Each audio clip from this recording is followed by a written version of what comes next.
Welcome to waves media Telugu. మదనపల్లిలోని కోమటివాణి చెరువు సమీపంలో ఉన్న బఫర్ జోన్ వ్యవసాయ కాలువను ఆక్రమించుకొని అక్రమ నిర్మాణాలు చేపట్టిన వారిపై వెంటనే చర్యలు తీసుకోవాలని మదనపల్లి మున్సిపల్ కమిషనర్కు ఫిర్యాదు పత్రాన్ని సమర్పించారు. పునీత్ మాట్లాడుతూ, ఈ అక్రమ కార్యకలాపాల వల్ల కాలువ బఫేలో నిర్మాణాల వల్ల నీటి ప్రవాహానికి ఆటంకం. ఈ నిర్మాణాలు ప్రభుత్వ నిబంధనలకు, చట్టాలకు పూర్తిగా విరుద్ధంగా ఉన్న మున్సిపల్ అధికారులు కానీ, ఇరిగేషన్ అధికారులు కానీ ఏమాత్రం పట్టించుకోకుండా అవినీతికి పాల్పడుతూ నిర్లక్ష్యం వహిస్తూ బఫర్ జోన్ నిర్మాణాలను అడ్డుకోవటం లేదని పునీత్ అన్నారు. కావున ఇప్పటికైనా సంబంధిత అధికారులు స్పందించి పర్యావరణం మరియు ప్రజల ప్రయోజనాలను దృష్టిలో ఉంచుకొని ఈ అక్రమ నిర్మాణాలపై తక్షణమే చర్యలు తీసుకోవాలని పునీత్ కోరారు. ఈ కార్యక్రమంలో బహుజన యువసేన బీవైఎస్ నాయకులు నవీన్, శశికుమార్, నిజాం బాషా, శ్రీనివాసులు, వినయ్, భాను, ప్రకాష్, నాగేంద్ర, మణి, బ్రహ్మ, విజయ్ కుమార్, సంతోష్, జగదీష్, హరికృష్ణ తదితరులు పాల్గొన్నారు.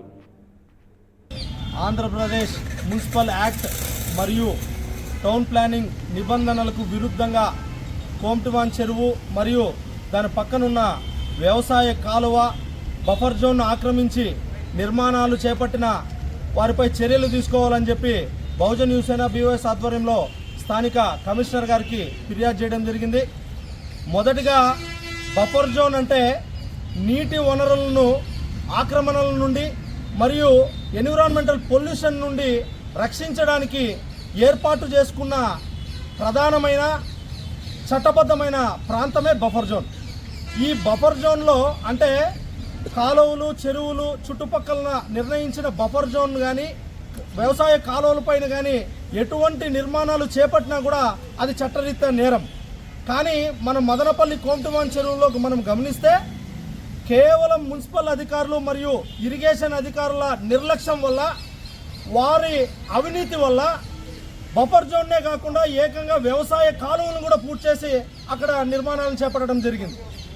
ఇలా కాలువలను, బఫర్ జోన్లని ఆక్రమించుకొని నిర్మాణాలు చేపట్టడం వల్ల భవిష్యత్తులో వర్షాకాలంలో వర్షాలు ఎక్కువ పడడంతో ఆ వర్షము ప్యాసేజీల ద్వారా అంటే కాలువల నుండి పారుదల అంతా తగ్గిపోయి వాటర్ అంతా ఒకచోటే నిలువ ఉండిపోయి వరదలు వచ్చి ఆ చుట్టుపక్కల ఉన్న ప్రాంతాలు, లోతట్టు ప్రాంతాలు అన్నీ కూడా మునిగిపోయి వరదల్లో ఎక్కువ ప్రాణ నష్టం, ఆస్తి నష్టం జరిగే పరిస్థితి ఉంటుంది. అలాగే ఈ వ్యవసాయ కాలువలను, బఫర్ జోన్లని మూసేయడం వల్ల ఇక్కడ నుండి వ్యవసాయ భూములకు పోవాల్సిన నీరు